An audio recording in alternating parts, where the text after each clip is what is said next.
Good evening, everyone. My name is Suzanne Friemann, and I'm the Executive Director of Pelee Island Bird Observatory, or PIBO. PIBO is a nonprofit charitable organization that monitors bird populations on Pelee Island in southwestern Ontario.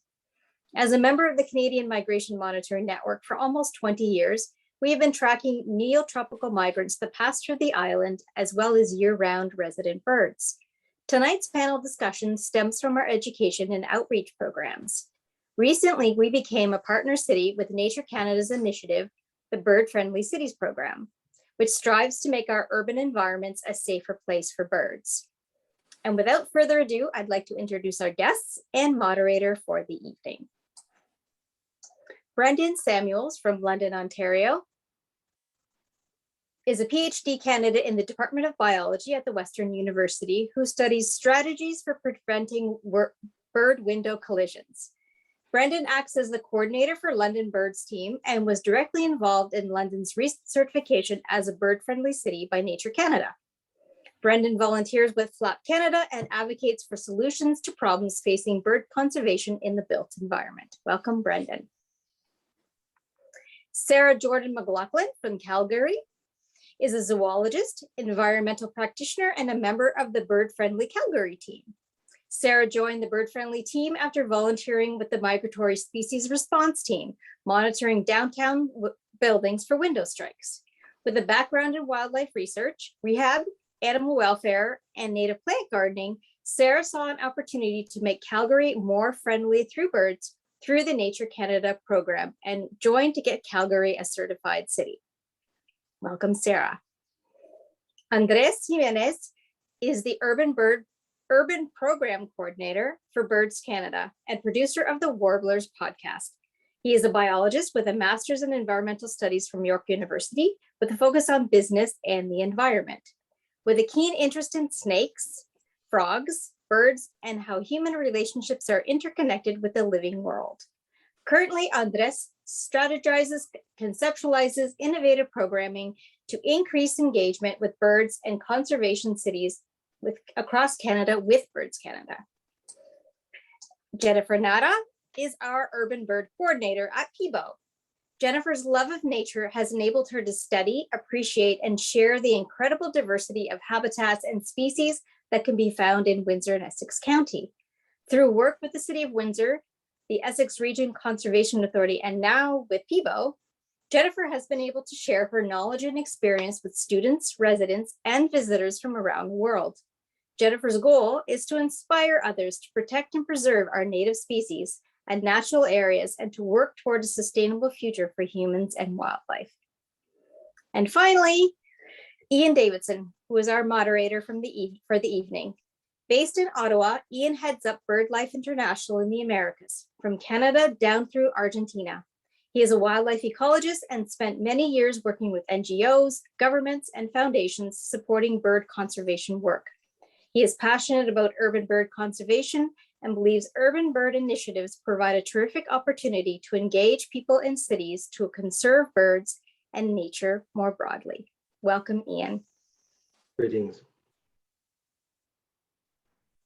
Great, Suzanne, thank you so much. And I'd be remiss to say that birds are on the march, or better, they're on the flyway. So birds are beginning to move across our landscape, as many of you will know. And this really is a timely moment or a timely event, I believe, to talk about bird-friendly cities and what people in cities and urban places can do to support bird conservation and bring people closer to nature. Before I start today, I just wanted to thank you, Suzanne and PIBO, for inviting me. We've had a close relationship working with PIBO, both in and around the Essex area and of course on Pelee Island, but through many common colleagues here at BirdLife who support your work and vice versa. We have a great panel of 4 individuals, have deep experience working in the urban areas. But just to kind of frame the conversation today for everybody, as many people know, bird migration is in full swing at the moment, but in 2009, there was a scientific paper that came out written by Canadians and Americans that kind of rang the alarm bell. And this paper basically stated that we've lost as many as 3 billion birds in North America. That's 3 billion birds of about 20 or 30 billion birds that exist. That's a huge number of birds that we have lost in the last 30 years.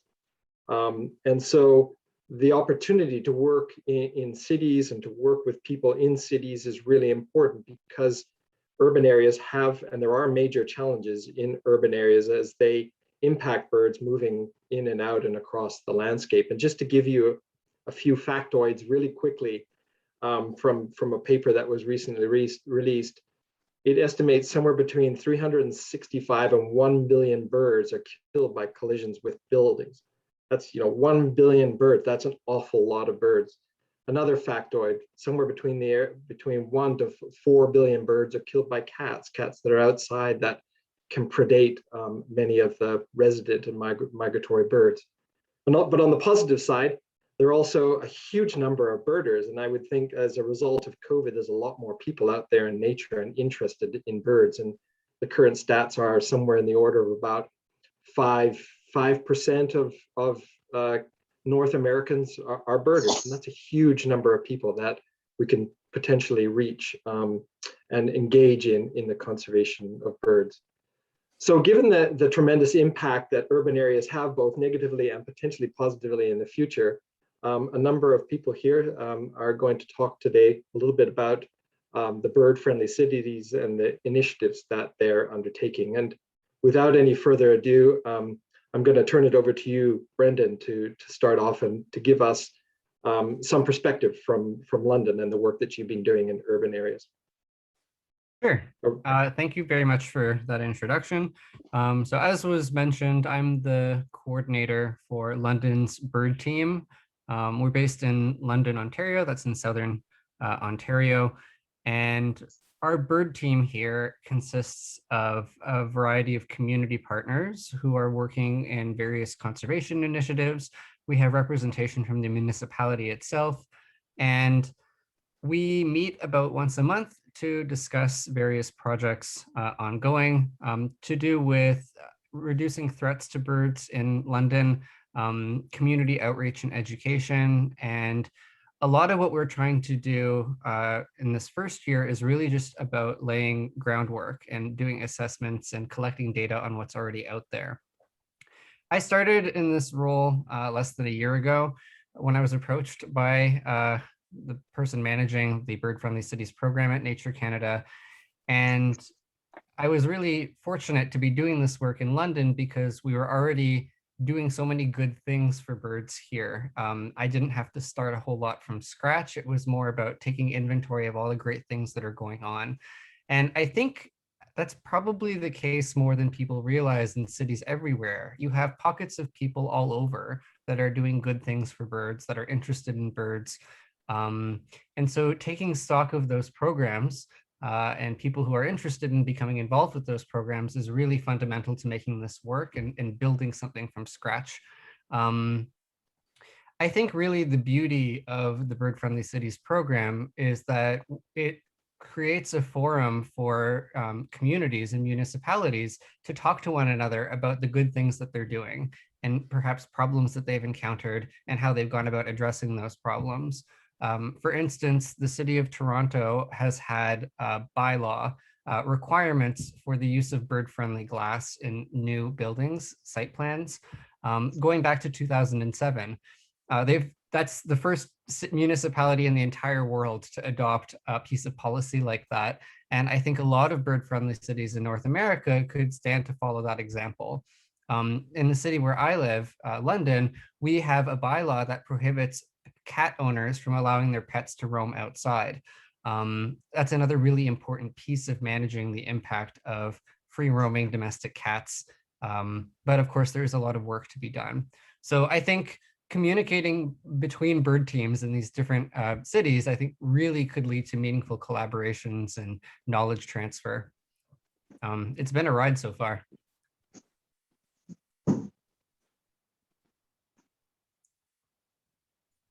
Great, thank you, Brendon. And you mentioned the issue of sort of discussions and contacts and communicating across the different initiatives. And I guess in every city there's something different. Every city has a certain character and a certain nature. And I suppose that the lessons that are being learned in Toronto and or Vancouver and or Calgary, there's tremendous opportunity for sharing experiences and learning from each other. Absolutely. I think the landscape is going to be different in every city. Every city has its character. You've got different people with different expertise, particularly expertise about local birds and local issues. And so you need to wed that local focus with more general ideas and practices that really could apply across multiple municipalities, like policy recommendations. For instance, management of feral cat populations is a bit of a contentious issue. It's really complicated and emotionally loaded for a lot of people. I think going about navigating those kinds of issues requires an appreciation of the nuance of what has worked elsewhere, but also what the current science is telling us. In London, for instance, we have a municipally sponsored trap neuter release program.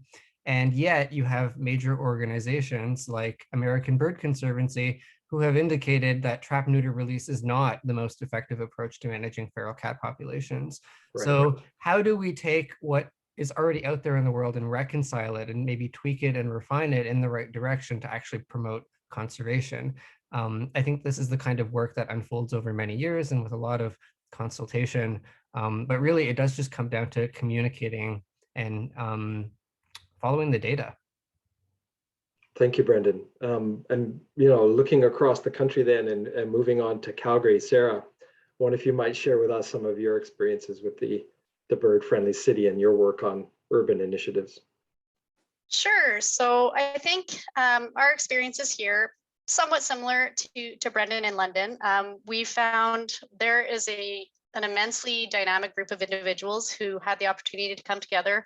I believe it was last October that we started. I came to the group as just a citizen, not representing any organization in particular.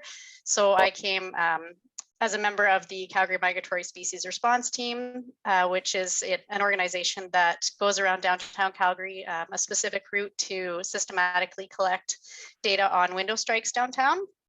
And already we actually officially only survey 6 buildings, but of course opportunistic catches as well. And there's already been differences made downtown through that program, even within the couple of years that it's happened. So I think in Calgary, the amazing thing that we have going for us is there are a lot of very passionate individuals from a lot of different backgrounds that have come together in this group of ours to create the bird-friendly city of Calgary. And we also have, so we have representatives from Nature Calgary, which is an environmentally minded organization. We have the Calgary Migratory Species Response Team again.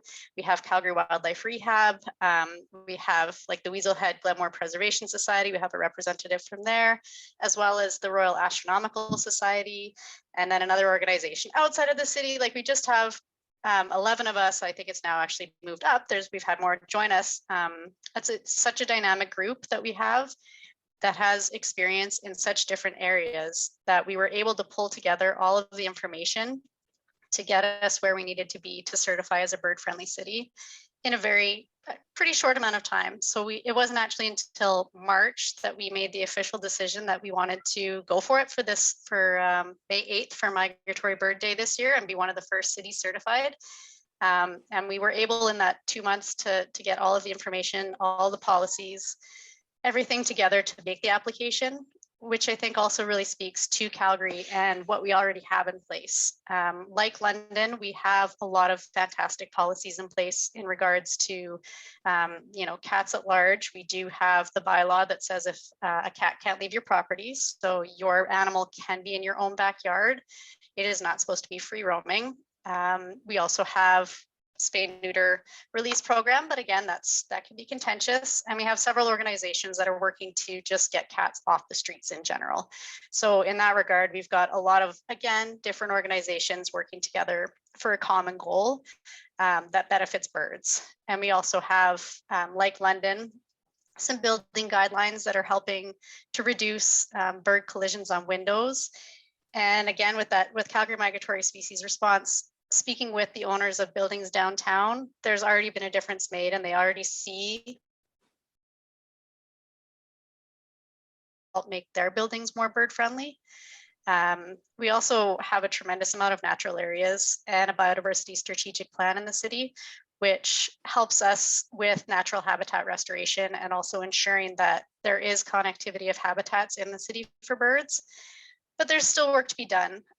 You know, a lot of people don't know the dangers of windows. A lot of people don't know the dangers of cats. A lot of people don't understand our natural areas and the importance of keeping dogs on leash within them. We have a lot of work yet to do, but I think that we're really fortunate in Calgary that we've had so many passionate individuals come together, including support from the city. We had a counselor who was backing us up 100%. And essentially when we approached her, she said, what do I need to do to help you guys? And how can I get you guys certified?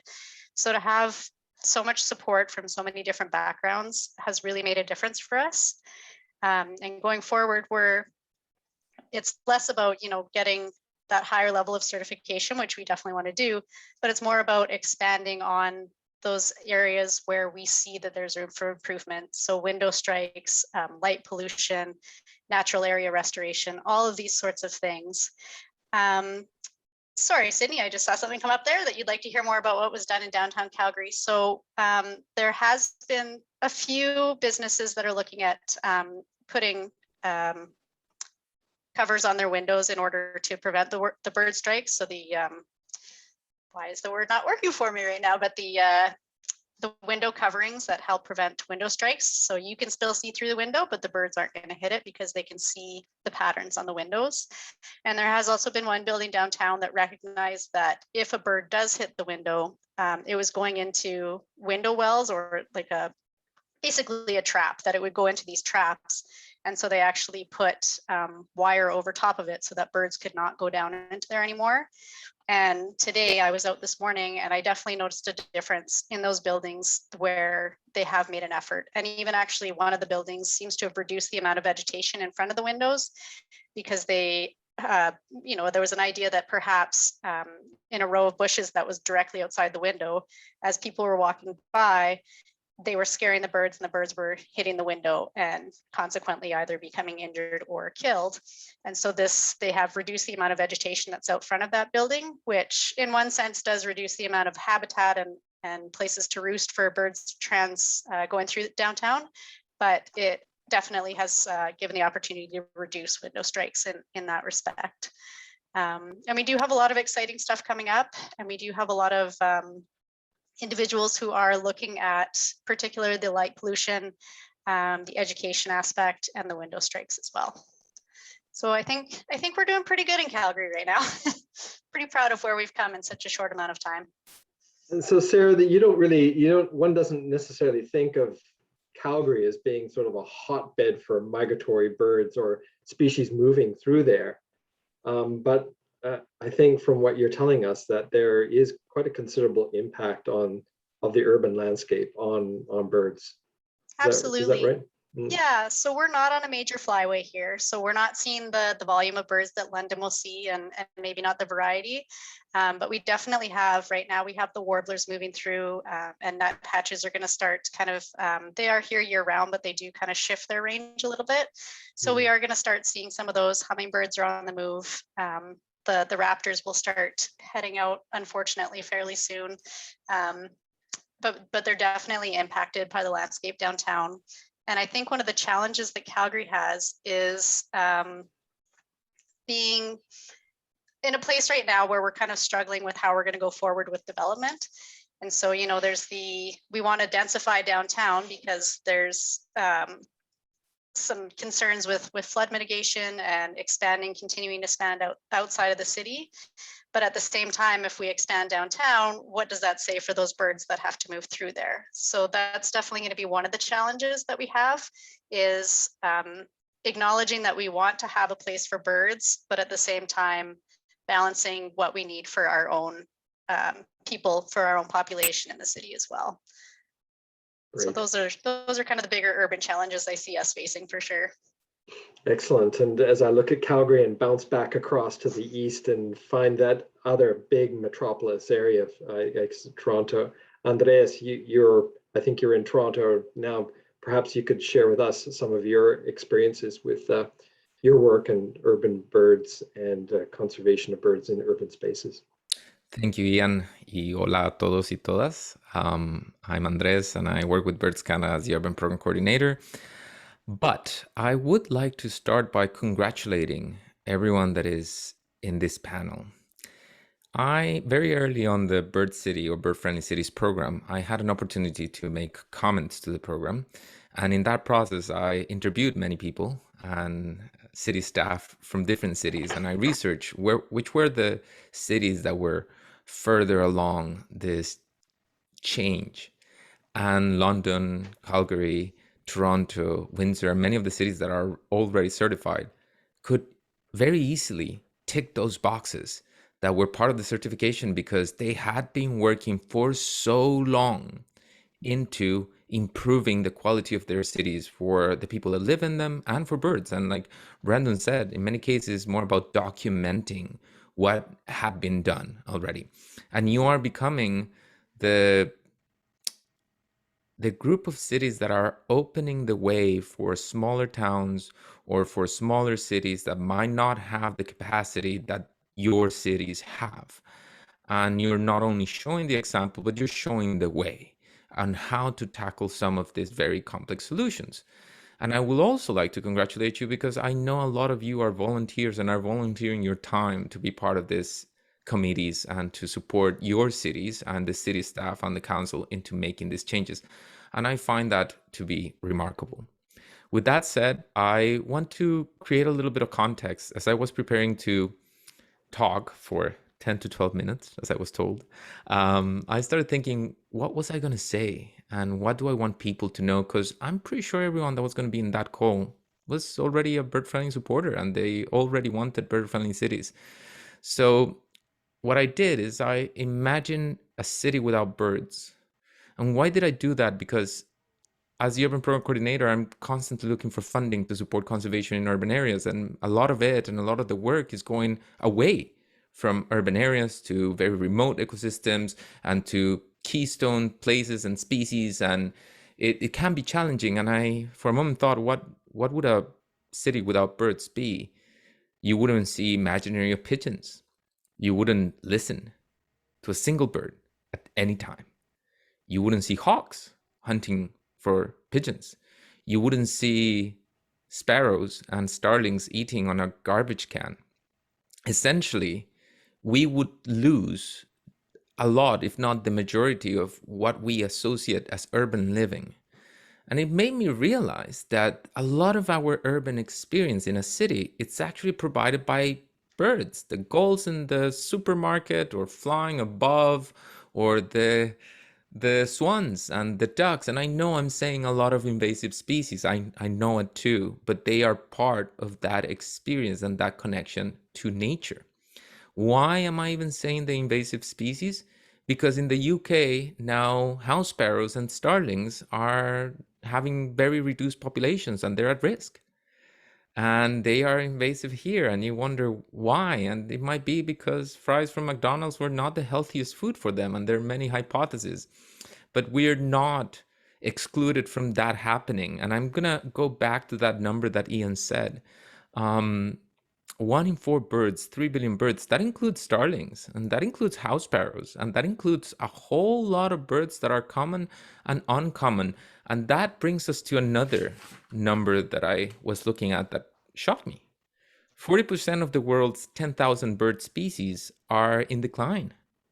That's almost half the bird species, including some of the common ones in some places. And it's part to take this as a context, and I'm going to bring that closer to the ground by using the state of Canada's birds to provide context on why the work of the people here matters so much. If you start thinking from those 1 billion birds that were lost in North America, that could easily be been lost by one factor of the ones that Ian mentioned, windows or cats, they were both 1 billion. No, cats was 4 billion and windows was 1 billion. And so it suggests that there are some winners, which are the waterfowl and the birds of prey, whose populations have greatly recovered, 150% for the waterfowl and 110% for the bird of prey. In the case of birds of prey, it was super interesting. That is a massive case of success. We knew there was a problem, it was DEET, and we needed to eliminate that from going into the eggs, and then we could recover this by eliminating these chemicals from going into the food chain. And it worked. Same thing as windows, the same thing as cats. It's we know it very well, and I'm pretty sure everyone here knows it. But who are the losers? The losers are aerial insectivores, which are barn swallows and swifts and nighthawks and other birds that hunt for insects while they fly. There are also grassland birds, some of the biggest losers. And finally, shorebirds. And as I thought of this, I realized that they have something in common, and it's urbanization.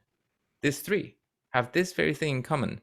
The loss of food and insects for the aerial insectivores due to the use of pesticides. And why do we use pesticides? To bring food to the very crowded areas in the cities. And so even though it might not be directly generated by the cities, we are generating that demand. And then with grassland birds and shorebirds, there's a big conflict with the use of space. I know of certain municipalities close to Toronto in which developers are sometimes changing the use of certain grasslands, or tell the owners of the lands to change the use before they find a bobolink or a meadowlark, because this will bring big implications. And I'm not trying to blame developers. Not at all. If I want to live in Vaughan, there was some birds that were displaced for me to live here, and we generate this demand. And so it's a very joint thing. And as I was trying to set a context for us to talk about birds and become super hopeful, I started looking at the species at risk in Ontario. And I started counting them there in the website, how many of them were, because I'm from Costa Rica, so I'm learning a lot. I still don't know all the birds in Canada. And there were 40 species. And then I decided to count how many species at risk had I seen in Toronto and that I knew were included in the official bird list of Toronto. To my surprise, it was 34 of those 40 species at risk that were going through Toronto. And it's because of a very simple reason. We put cities on top of flyways. And we need to remember that. We need to remember that our cities, we chose areas that were very important for transportation. And those are the same features that birds use to move. And they have absolutely no other choice. And in that process, I would invite everyone to do an exercise. Imagine that you're a bird trying to get from Canada to Costa Rica. Imagine all the landscapes that you go through. Imagine all the perils that you go to. But imagine that you're a bird that can understand politics. And imagine that you start thinking on the governance arrangements that birds go through, from international legislation to municipal guidelines to provincial guidelines to governmental guidelines and laws and legislations, and then different types of international coalitions that also try to participate on these legislations. And imagine how complex, contested, and fragmented this institutional landscape is. And imagine the serious amount of conflicts that you can have while you fly through those flyways, without forgetting that you're crossing a new border wall and a whole bunch of social conflicts and many other things. And for a moment, think on the really key role that cities have to play within that context. That is not only fragmented, contested, and conflictive, but that also it's sitting exactly on the main routes that these birds use, and where all the huge summits for the birds are.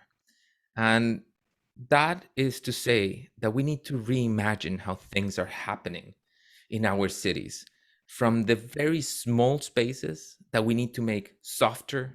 Every single space, from the water that captures, from the little garden that could capture the water that comes down from the gutters, to the yards, to the walls, to the roofs, everything needs to be reimagined. And reimagine how. reimagine on a way that each part of infrastructure serves multiple benefits or purposes at the same time, not solely as infrastructure, but that could be habitat since it's created. A building that can include chimney swift habitat without having to be forced upon, that could be an architect that is visionary enough as to consider that people might like to live on a building that has chimney swifts. I would be one of those. And so I think it's important that every city remembers that the infrastructure they build, maintain, and refurbish serves many purposes, including the generation of habitat. That needs to be something that is part of infrastructure. And if we were to think like that at all times, maybe many things wouldn't happen. And trying to break this idea of the easy maintenance, which can hold us back when it comes to the recovery of wildlife. And with that said, I want to share some of the opportunities I see for the future. In the case of Bird City, Canada, Bird Friendly Cities, I think there's an opportunity to try to measure the progress that this is making in the cities, and also measure if this is bringing cities to do something that they were not already doing or were already going to do. I think that's incredibly critical for all the bird teams.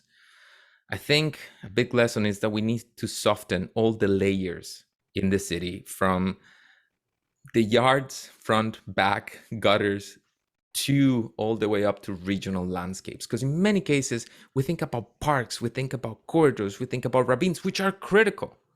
But birds use many microhabitats that need to be there in place to receive them. And cities give us, and birds give us, the opportunity for each one of us to be a conservationist. We can all steward our land, even if it's a balcony. And that's something that cities give us. Finally, remember that creating infrastructure needs to serve multiple purposes at the same time, and one of those is habitat. And that we need to grow opportunities for people to interact with birds, because that is the only way in which people can connect to nature and become stewards.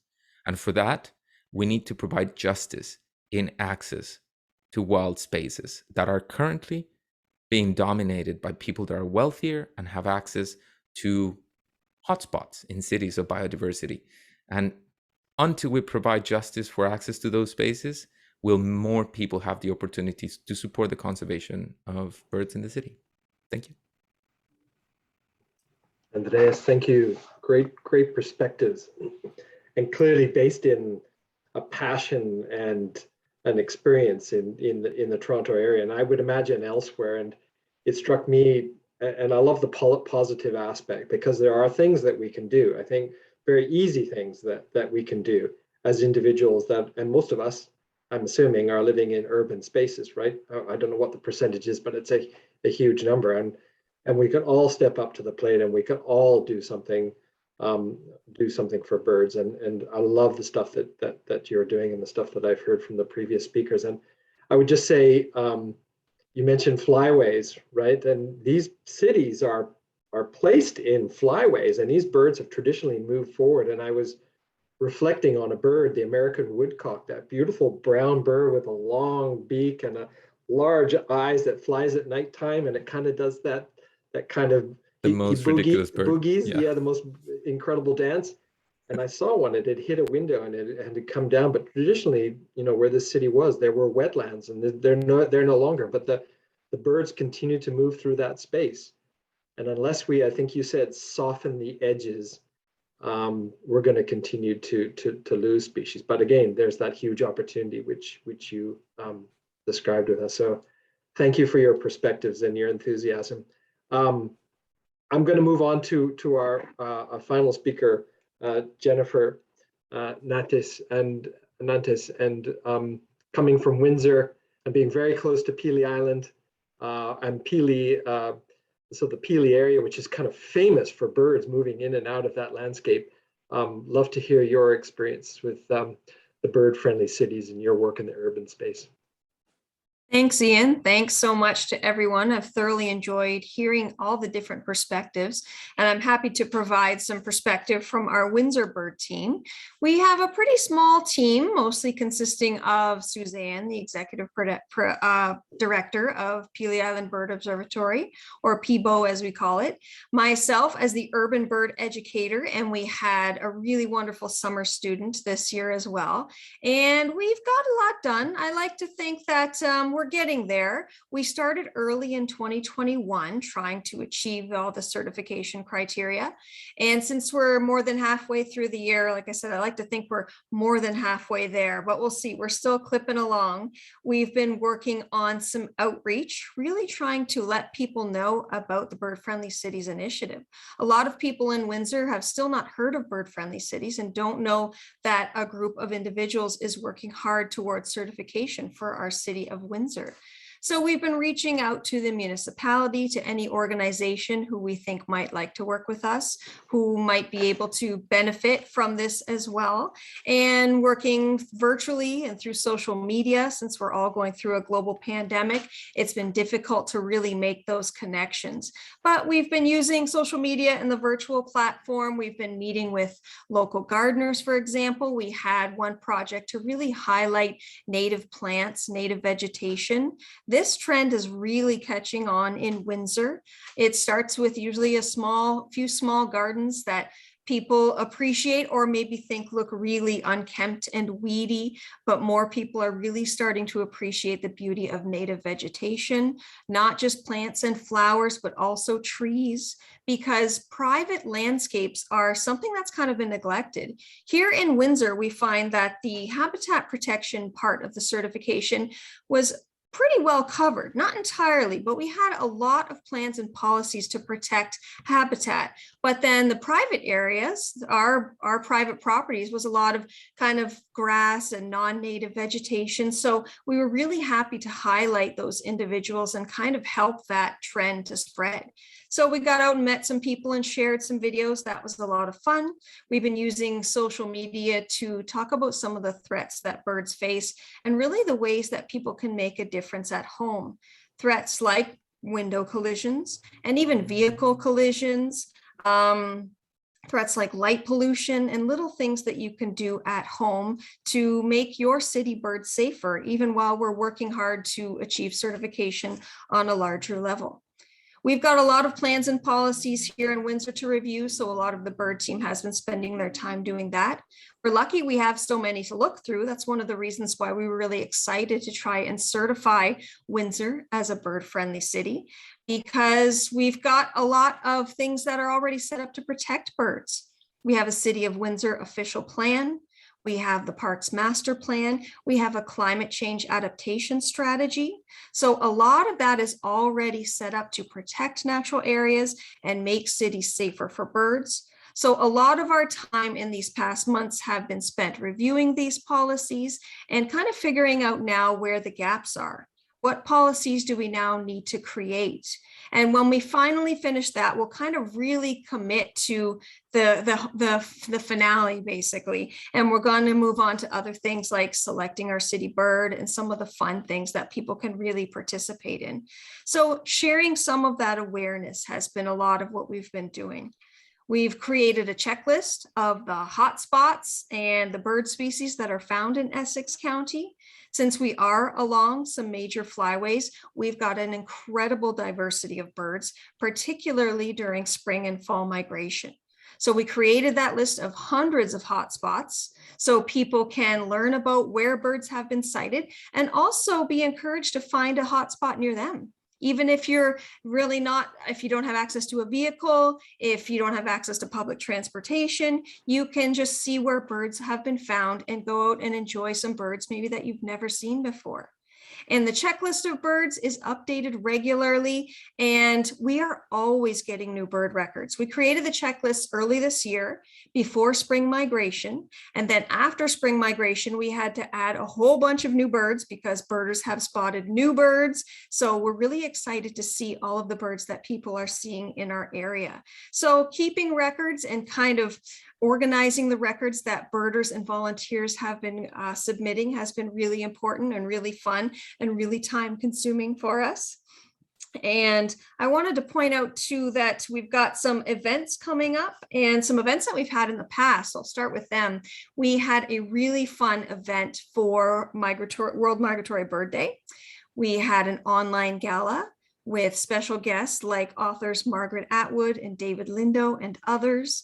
It was a really fun and entertaining virtual gala, since again, we're going through a pandemic, and it helped to raise funds for the migration monitoring network that happens on Pelee Island. And migration monitoring is really important because we need data to back up what we're fighting for. It's easy for all of us to say that birds are in trouble, bird populations are declining, but when we want to convince other people to really spend their time working with us to make changes, to commit funds to making changes, we really need the data to back that up.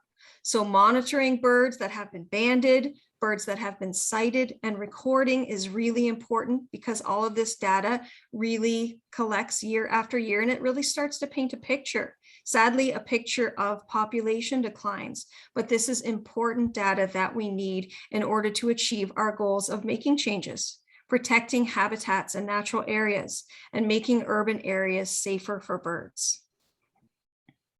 Oh, I wanted to tell you about our upcoming events as well. We're also going to be participating in the Global Bird Rescue. We're going to have some virtual events to show people how to submit their records to the Global Mapper and on iNaturalist as well. We really want to start painting a picture of where the biggest hazards are for birds so that we can try to mitigate those hazards in the future, particularly during migration time of year. So we've got those. We've got a photography contest coming up to kind of match the one that we had in the spring to celebrate migration. We have some incredible photographers in the Windsor and Essex County area.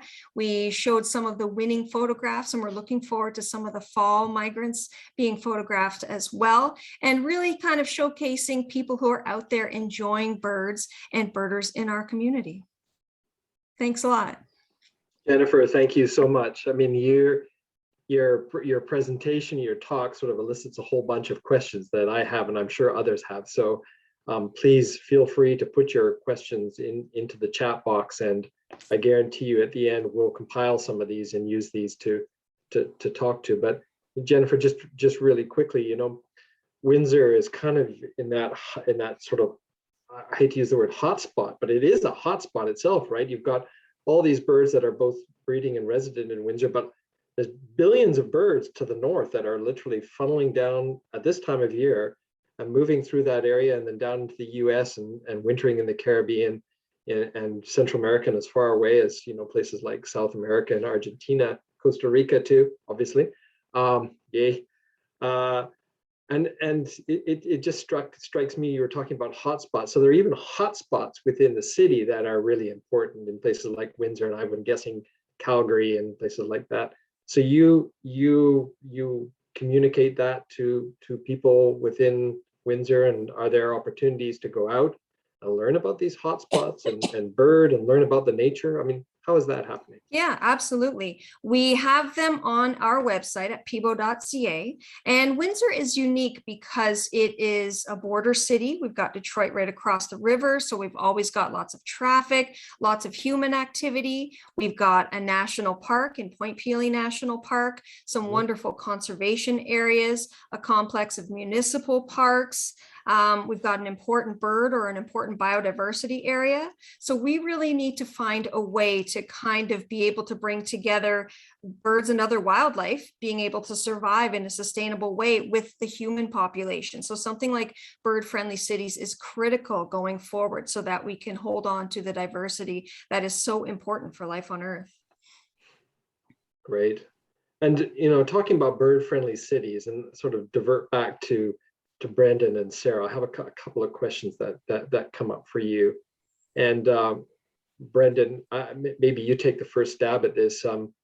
How did you manage to have your city certified, or what is the process that led to that certification?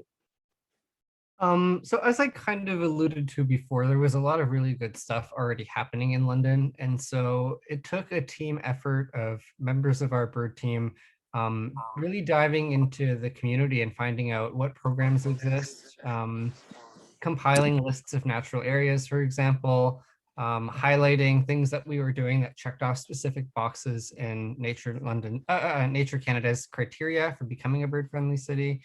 And I should point to support from the municipality, the City of London itself, who dedicated staff ecologists time to really help move this along. There were certain pieces of information that we required from the city that were really seamless to get.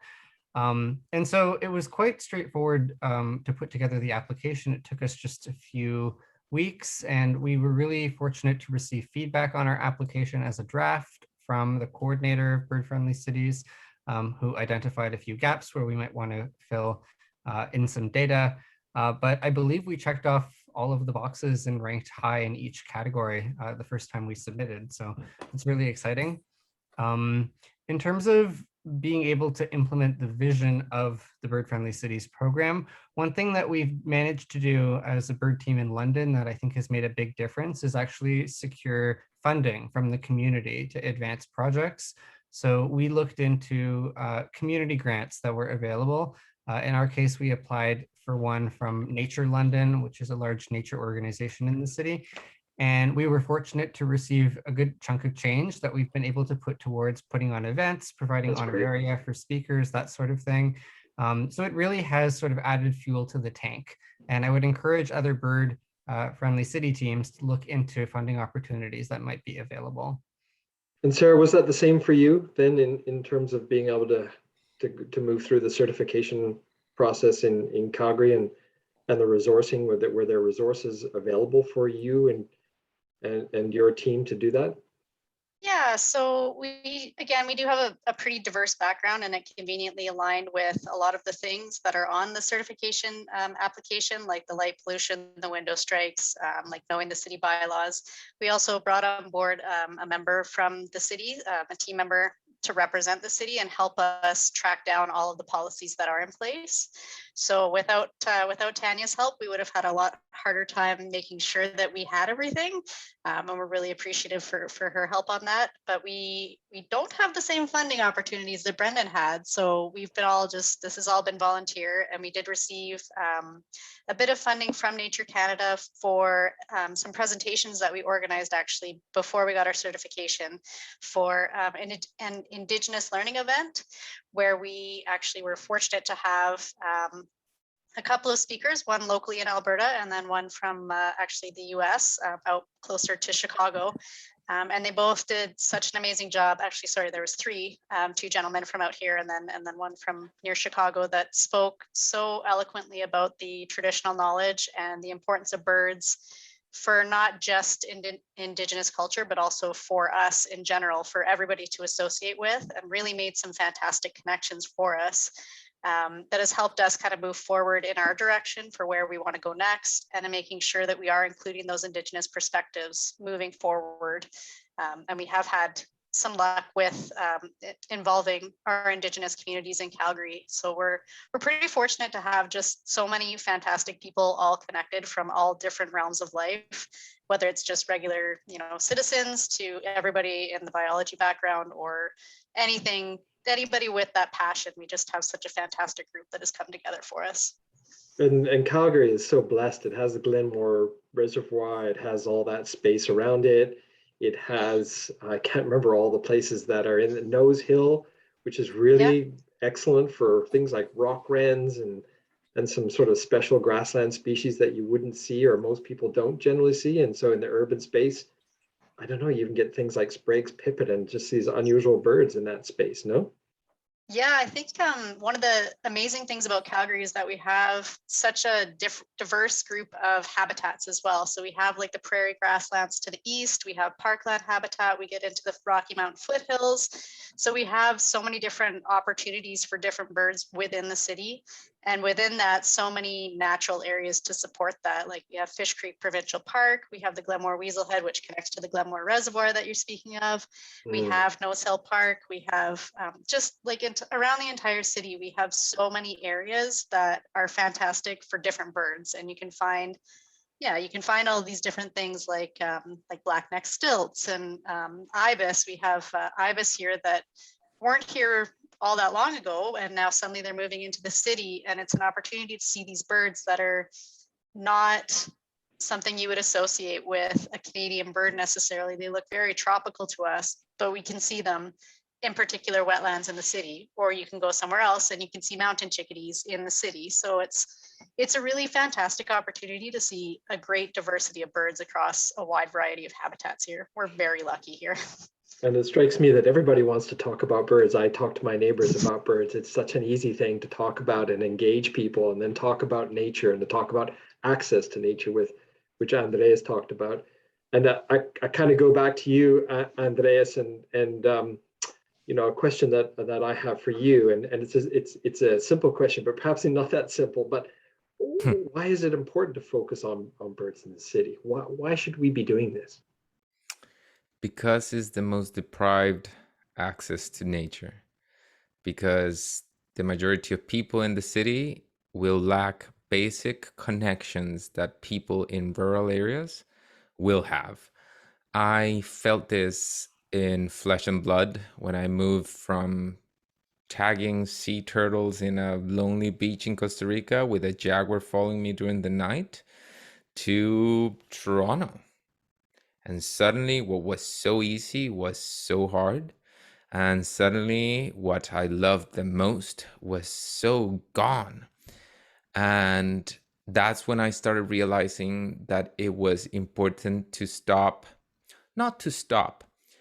to embrace things that are not necessarily the iconic or the critical or the rare, but the very day-to-day encounters we have with nature, particularly because all of us are on our way of having a disability.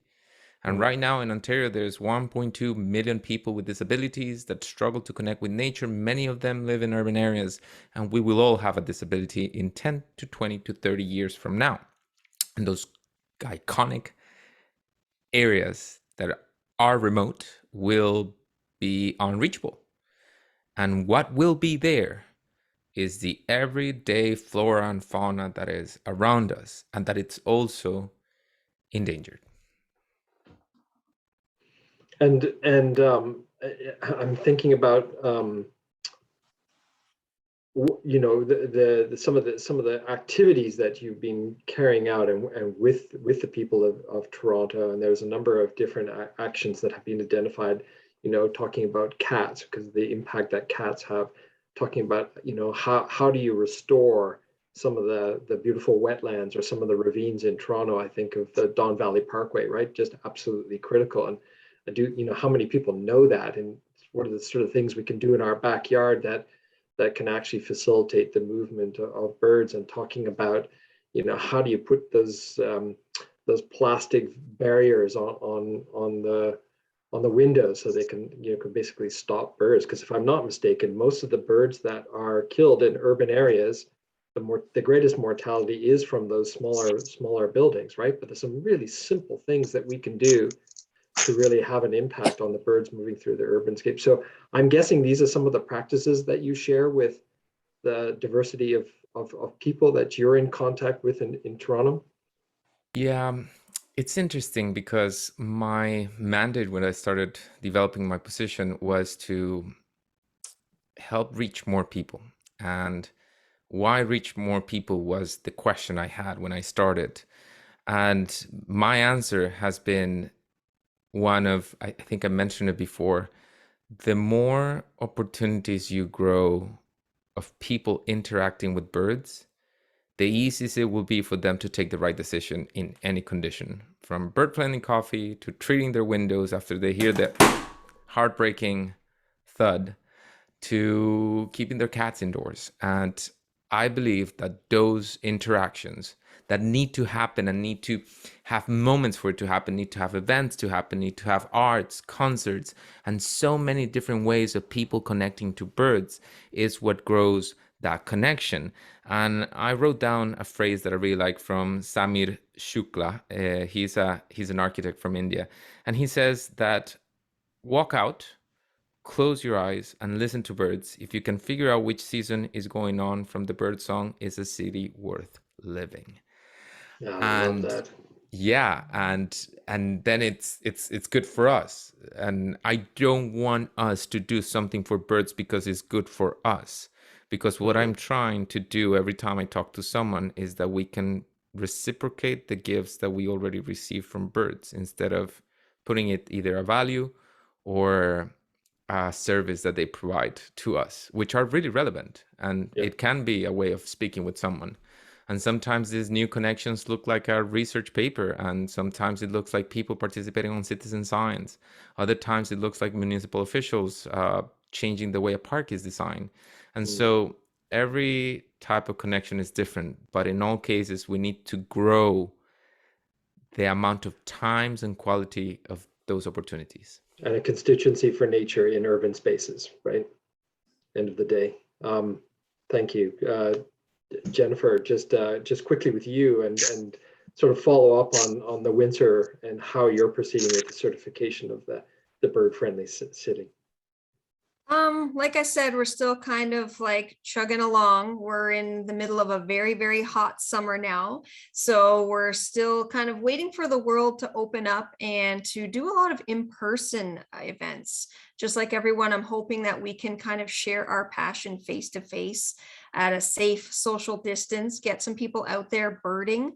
A lot of times people aren't familiar with the incredible diversity of birds that we have. I'd love to take some groups out this fall and kind of help identify some birds. A lot of people don't recognize the bird songs that they're hearing. Taking people out, teaching them how to share their records, how to find birds. We've got some binoculars that we can help share, and just kind of instilling that passion. We would like to get some school programs going, some classes learning about ways to keep birds safe in their city.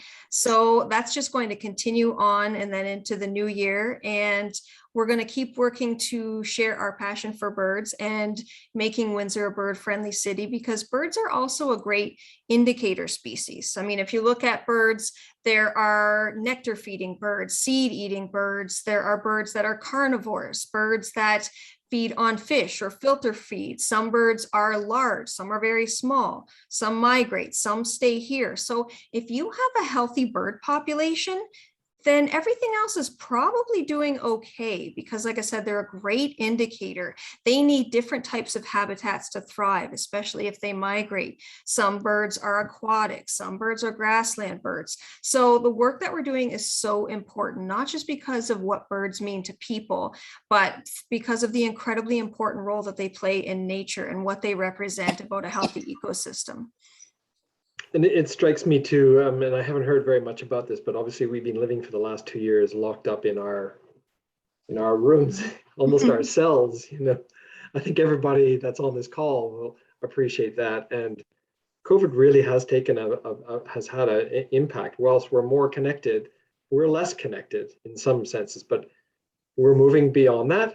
You know, fingers crossed. And I wonder if any of you can share perspectives of, as we move from COVID into a less COVID risk era. I mean, what are some of the stories that are coming up from the ground in terms of your work in urban areas? And kind of that link between COVID and people just dying to get out there into nature. One of the things we've seen in Calgary, sorry, Jennifer.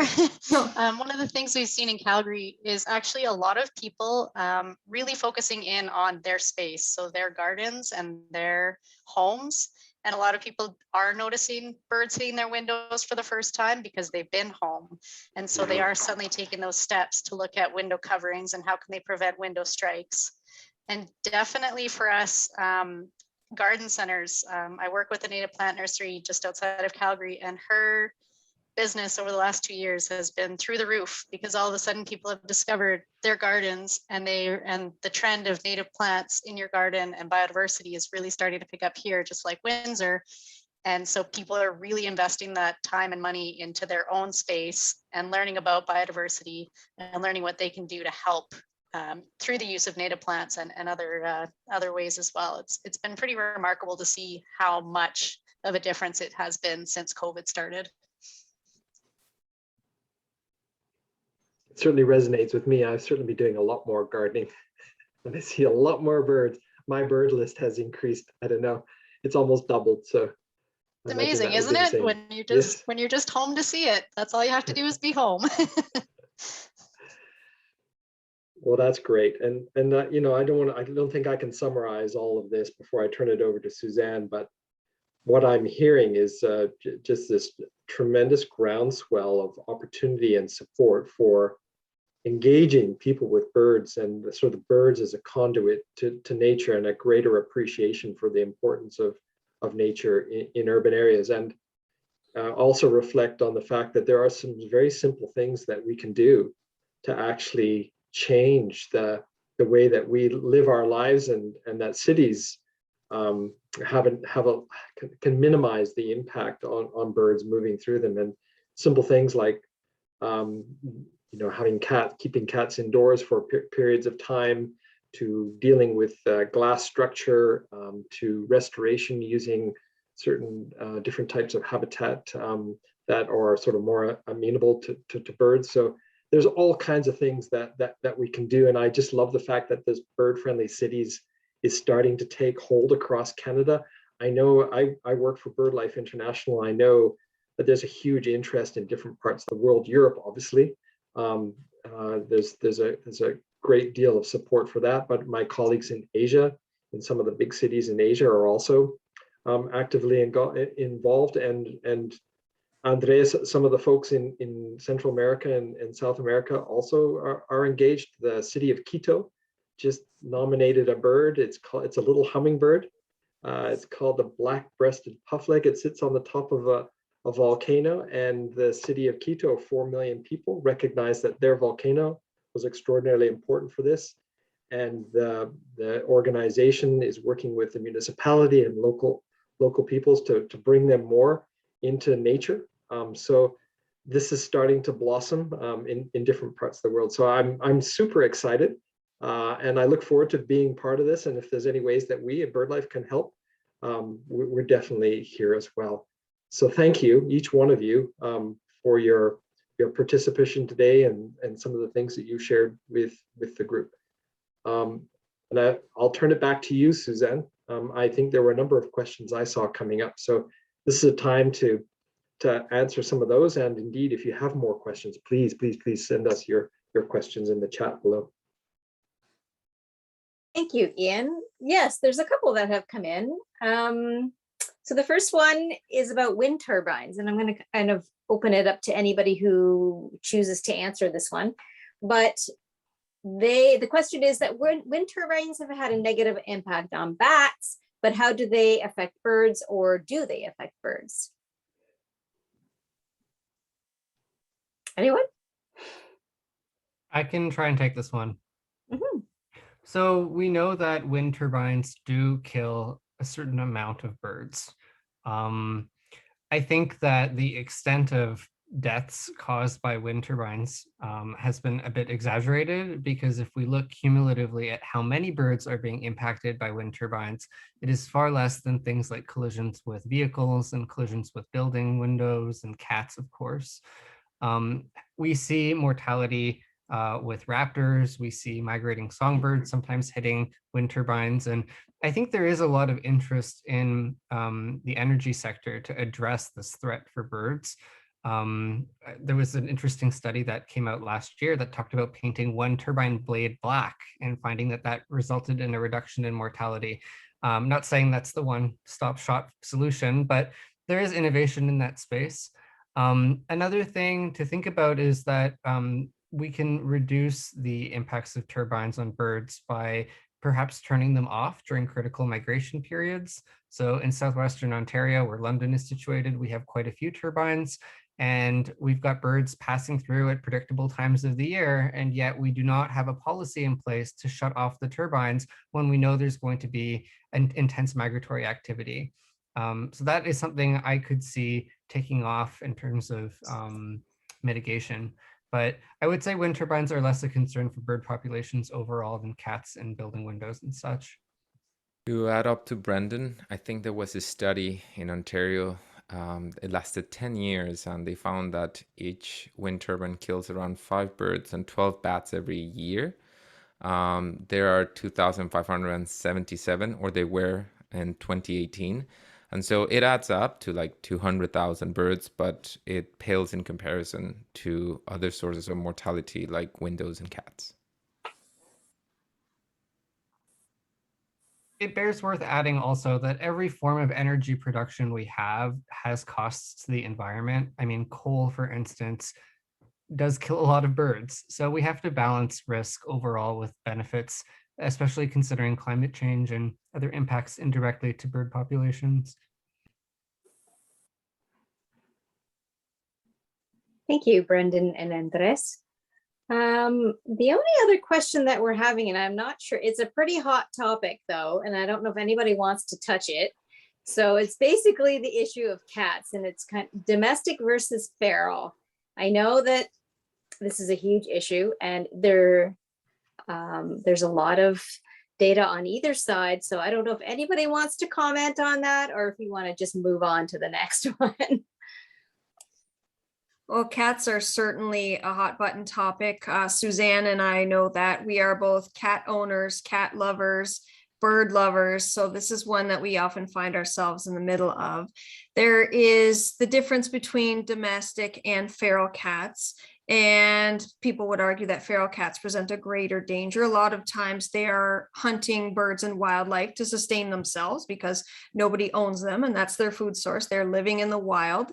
And that, of course, has a very negative impact on bird populations. Studies show the largest impact of any of the urban threats. But also domestic cats present a huge risk as well. Studies have been done where radio collars and cameras and things have been used to study the activities of well-fed, well-loved house cats just going out for some fresh air. And cat owners were shocked by the amount of wildlife that were killed by their beloved pets because they maybe never brought anything home. They didn't need to eat what they caught, but it's just in their nature. Cats are amazing animals, but they're incredible predators. So we can't blame the cats for doing what cats do.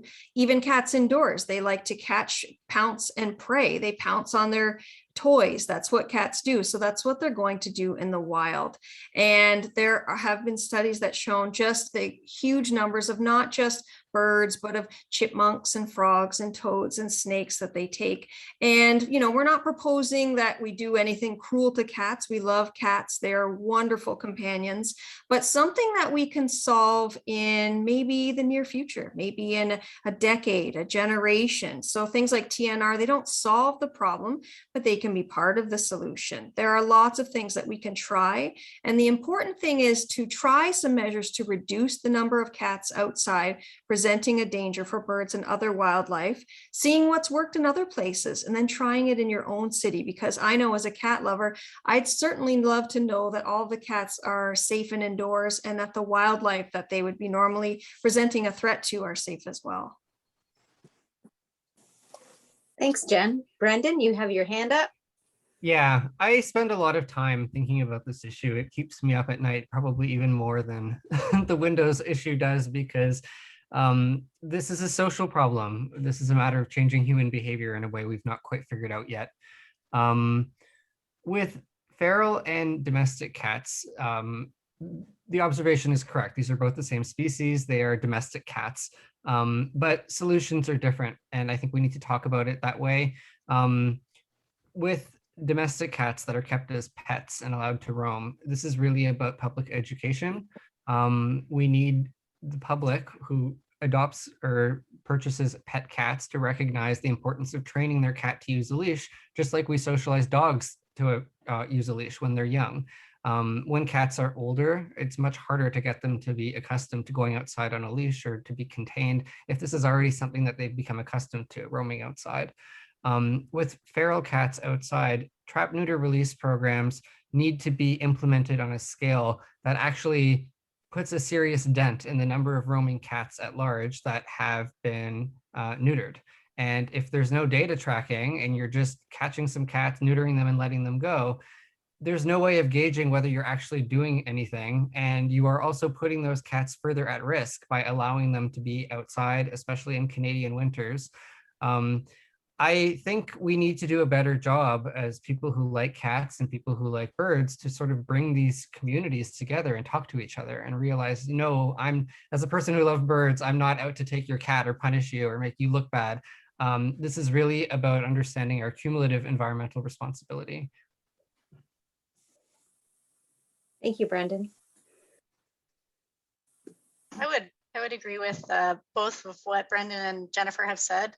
And in Calgary, we are actually looking at doing something similar where we're going to put some cameras in people's backyards and see what we do find. But in conversation with one of the organizations in Calgary that does do trap, neuter, release on feral cat populations, one of the interesting things is that those populations that they're helping with are concentrated in certain areas of the city, and none of them are near natural areas. So they're in possibly poorer neighborhoods, lower socioeconomic neighborhoods. So they're not necessarily spread throughout the city, whereas people's owned cats are in our parks. We get them on wildlife cameras in the city. They're in other people's yards throughout the city, as opposed to these feral cat populations, which are pretty isolated in specific areas. So like Brendon said, it's going to be different solutions for different populations, and public education is definitely key. And pointing the finger at one or the other, it's just the feral cats. That's not solving anything.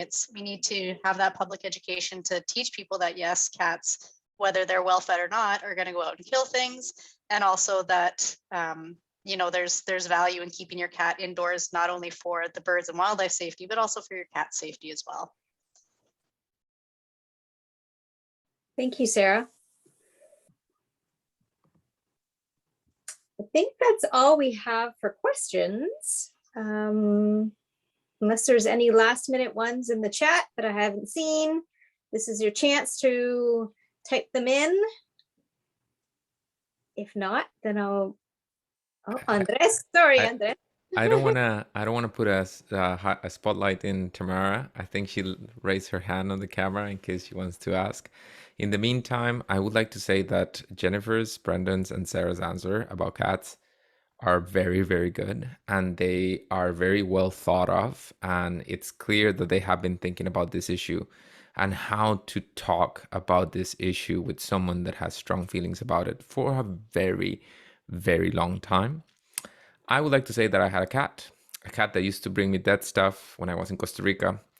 I was one of these owners that thought the cat was happy and that it wasn't killing 1 or 2 birds a month. Hadn't read all the research, hadn't sensibilized myself, and my cat was killed by a car. And I love that cat, Patricio. And cats that roam outdoors can get AIDS, can be eaten by predators, can be attacked by coyotes.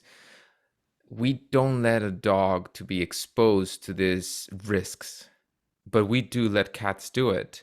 We don't let any of our pets be exposed to these risks. And in many cases, we could even deem it as cruelty if you allow dogs to go through what many cats are allowed to do. And so I would say that it's very important for the animals' welfare to be safe indoors in a predictable environment. Exactly. Thank you, Andres. That's important to note. I think we're almost, hang on. There's a question coming in. Again, maybe it's just a comment, so I'll just read what somebody had said. Wind turbine mortality of bats versus birds is interesting to read about the studies. Seems as if mostly the turbine companies that collect and count the dead at the bottom of the turbine tower. Birds get smart over time and avoid the wind turbines, but that changes the flyway routes and habitat and access to water. So it is worrisome for Essex County. But we have lots of wind turbines. I don't even know the number in Essex County. So that's just a question or just a comment. And then somebody else said, Andres, you spoke about the need to improve access to birds in nature in cities, especially because of the population density and the amount of people that can improve their relationship with birds in nature and hopefully give back. In your work, Have you come across evidence of barriers to access for people of color, people with disabilities, and lower socioeconomic status? There's a hot button topic. Yeah, daily. Daily you see the barriers. You need to only step outside of your shoes to see the barriers of access. I could talk about these barriers from my perspective as a new immigrant. I could talk about the barriers as a citizen from Costa Rica, when I'm in Costa Rica and I see that everyone needs a car to go to a national park, or that tourists that earn a lot more money raise the prices because they can pay more. And so getting to know natural areas in Costa Rica becomes impossible or unsustainable for people that are local. I could also talk about it from a Torontonian perspective. In my case, my barriers were not knowing where to go, and then finding a whole bunch of gatekeepers wanting to control the information, not wanting to say where certain birds are or where the good spots were so they wouldn't get saturated. Happens a lot with amphibians and reptiles, happens a lot with birds. You can see it with the jealousy in which many people protect spots, or which many people protect owls or other things. Let's put something very clear. Protecting species at risk information is critical. But at the same time, how we share that information with the community around those species at risk will change the fact that this community become a steward of those species. And the more people know about it, the more stewards you can have of certain places and species. And so that gatekeeping becomes very weird, because many people say, well, yeah, I'm protecting this out, but then they post everything on social media. You go like, really? Were you protecting that? Because it doesn't look like that. I've also been asked if I eat whimbrels because I'm from Brazil. I've also met black birders in Downsby Park that were profiled by the police, while at the same time they had white birders next to them and they were not asked for an ID, only the black birder. Then I know many, many people with disabilities. Jerry from the US, who is a blind birder, set himself up and put a sign that said, ask me anything about birds, and prepare his cards with, the birds, and he would describe the songs and the calls, and no one asked him anything. And he was right there in the gate of a protected area, and where many people were transiting, but no one wanted to talk to him because people with disabilities have a stigma, and we rather avoid them than talking with them in many cases. And so those people cannot go up certain stairs in the TTC and go to certain parks. And then there's many parks that are only accessible by car. And not all the places can be equally accessible, I know, but there are very few that might be accessible by public transit. I could keep on going with the barriers, and this affects the majority of the population disproportionately. And without them accessing that nature, they won't be stewards, and they won't change their consumption habits, and they won't change the way they do things. Very important points, Andres. Thank you for that. Ian, I think we're wrapped up with in terms of questions. If you want to make any final comments before I think we've had a wonderful conversation today, and I appreciate everybody out there who's joined us today, and thank you for your support, obviously, and to each one of my panelist guests and now friends. And I hope to visit all of you, and I hope many of you too get a chance to visit our leads in many of these cities. And let's hope that the Bird Friendly Cities initiative continues to grow and engages people in this very important time that we're in. And thank you, Suzanne, Pelion and Bird Observatory, as on the front end of this in Windsor and working with its partners. So it's great the work that you're doing, and I'll look forward to continuing that with you. And I'm happy to close this out and thank everybody for their attendance today. It was wonderful. Thank you. Yes, thank you, Ian. And again, I want to thank every one of you, Brendon, Sara, Andres, and Jennifer, and of course, Ian, for moderating tonight's event, and for all our guests that joined us at various points from the world. And if you'd like to learn more about PIBO, you can visit us on our website, so www.pibo.ca. We have social media presence on Twitter, Facebook, and Instagram. And I think that's all. So good night, everyone. Thank you again. Good night. Good night. Thank you for having us. Happy birding.